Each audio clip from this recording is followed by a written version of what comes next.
அனைவருக்கும் வணக்கம். April 23, 2019. April 23 உலகத்துல உலக புத்தக நாளா படிச்சு தீக்குறாங்க, அப்படிதான் சொல்லணும். அத கொண்டாட்டம் அப்படின்றதுக்கு சினானிம்ஸா நம்ம அப்படி சொல்லலாம். ஏன்னா படிக்கிறதே ஒரு கொண்டாட்டம் தானே. அதை கொண்டாடி நம்ம பண்றோம் அப்படின்னம்னாலே எவ்வளவோ விஷயங்கள் நம்ம தெரிஞ்சுக்கலாம் இல்லையா. 1995 இருந்து ஐநா சபையோட ஒரு அங்கமா இருக்கிற யுனெஸ்கோ அப்படின்ற நிறுவனம் இந்த உலக புத்தக நாளை உலகமெங்கும் செலிப்ரேட் பண்றதுக்கு ஆரம்பிச்சாங்க. அதோட தொடர்ச்சியா தான் வருஷம் வருஷம் ஏப்ரல் 23 உலக புத்தக நாளா அனுசரிக்கிறாங்க. இந்த நாள் வில்லியம் ஷேக்ஸ்பியர் அப்படின்ற ஒரு மகா கவிஞன் இறந்த நாள். அதனால அதுல இருந்து அப்படியே கொஞ்சம் கொஞ்சமா லீனியேஜ் எடுத்து இப்போதைக்கு இந்த ஏப்ரல் 23 பிக்ஸ் பண்ணிருக்காங்க.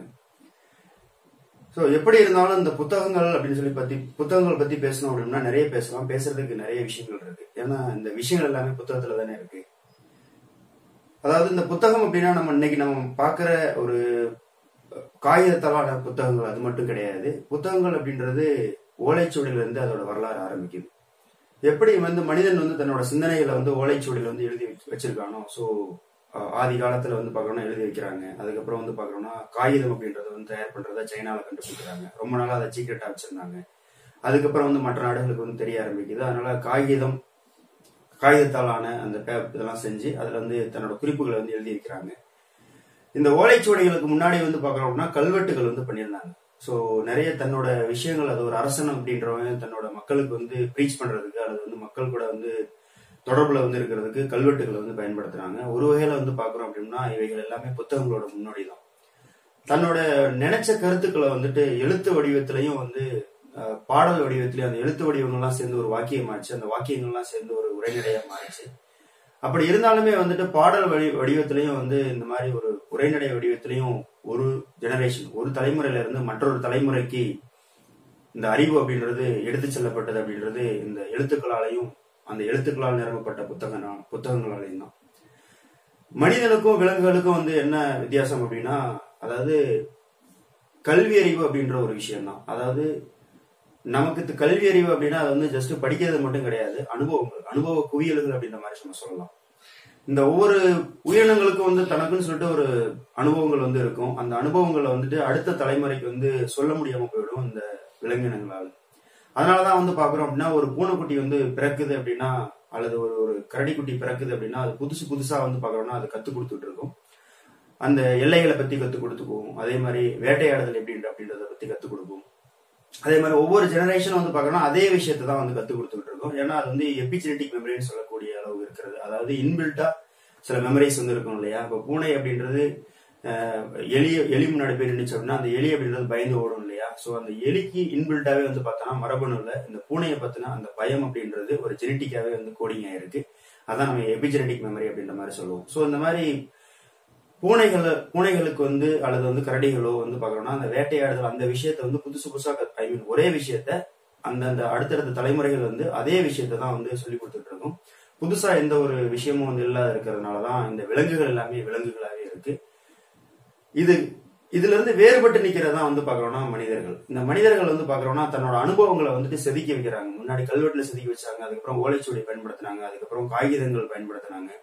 இன்னைக்கு லெவல்ல நம்ம டிஜிட்டல்ல விர்ச்சுவலா தட் இஸ் மெய்நிகரா பாக்குறோம் அப்படின்னம்னா ஹார்ட் டிஸ்க், பென் டிரைவ், இந்த மாதிரியான மெமரி கார்டு இதுல எல்லாம் நம்ம சேவ் பண்ணி வைக்கிறோம். இதனால நம்ம பல பேருக்கு இந்த இன்ஃபர்மேஷன் அப்படின்றது போக ஆரம்பிக்குது. அதனால நிறைய மாற்றங்கள் அப்படின்றது நடந்துகிட்டு தான் இருக்கு. சோ அப்போ புத்தகங்கள் அப்படின்றது வெறும் புத்தகம் மட்டும் இல்லாம இன்ஃபர்மேஷன் எந்தெந்த விஷயங்கள்லாம் கொடுக்குதோ அது எல்லாமே புத்தகங்கள் அப்படின்ற மாதிரி எடுத்துக்கலாம். சாதாரணமா இந்த புத்தகங்கள்லயே பாக்குறோம்னா அதோட கிளைப்பிரிவுகளா இருக்கிறதா இந்த பேம்ப்ளெட் அல்லது அட்வர்டைஸ்மெண்ட் அல்லது துணைத்தாள், தனித்தாள் அப்படின்ற மாதிரி இருக்கிறது எல்லாமே. சோ எதுவா இருந்தாலும் பாக்குறோம்னா ஒரு விஷயத்த இன்னொரு மக்களுக்கு தொடர்பு படுத்தக்கூடியது. நேரடியா நம்ம வாயில நம்ம பேசுறோம், அதே மாதிரி நம்ம பாடுறோம்.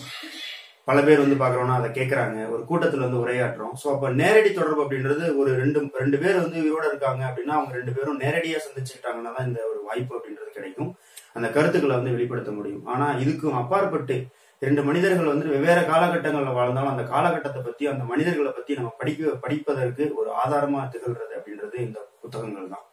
ஏன்னா இது எல்லாமே ஒரு ஒரு களஞ்சியமாவே இருக்கு. ஒருத்தர் ஒரு 15ஆம் நூற்றாண்டு வாழ்ந்த ஒரு மனிதர், அவரோட வாழ்க்கை சம்பவங்கள், அவரு பார்த்த விஷயங்கள், சமூகத்துல பார்த்த விஷயங்கள் எல்லாத்தையும் அவர் தன்னோட புக்ல வந்து எழுதி வச்சுட்டு போறாரு அப்படின்னா 21ஆம் நூற்றாண்டா இருக்கட்டும் அல்லது 30ஆம் நூற்றாண்டுல இருந்தாலும் நம்மளால படிக்க முடியும் இல்லையா?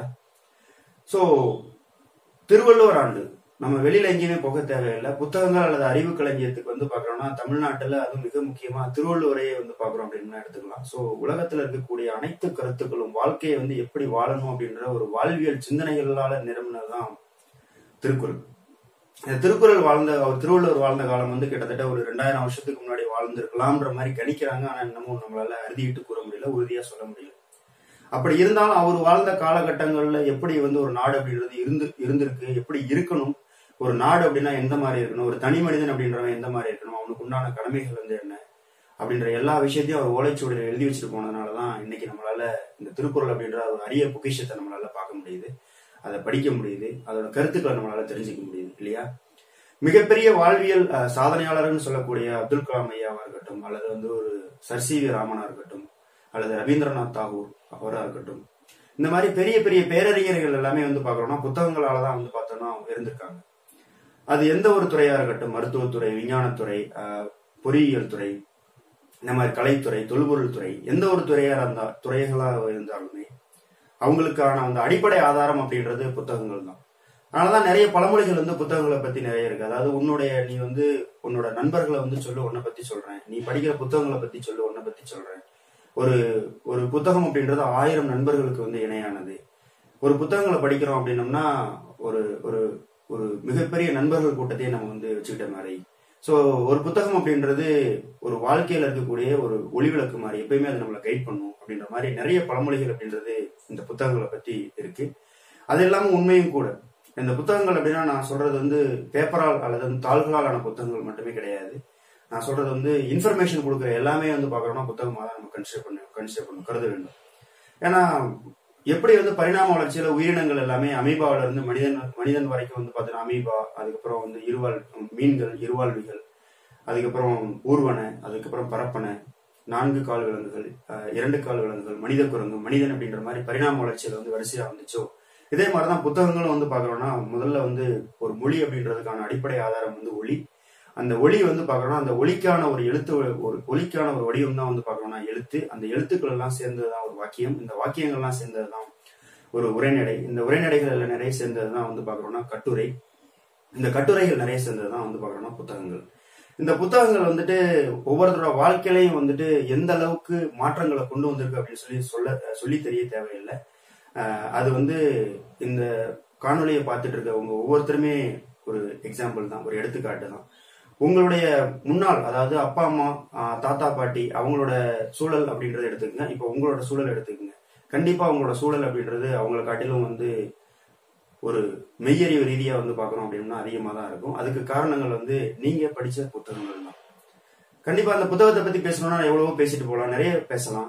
ஏன்னா நாம தெரிஞ்சுக்கிட்ட விஷயங்கள் எல்லாமே புத்தகத்து மூலியமா தான் தெரிஞ்சுக்கிறோம். அந்த புத்தகங்கள் வந்து ஒரு பரிய பொக்கிஷங்கள் அப்படின்னு சொல்லிட்டு சொன்னாலுமே அது மிகையாகாது.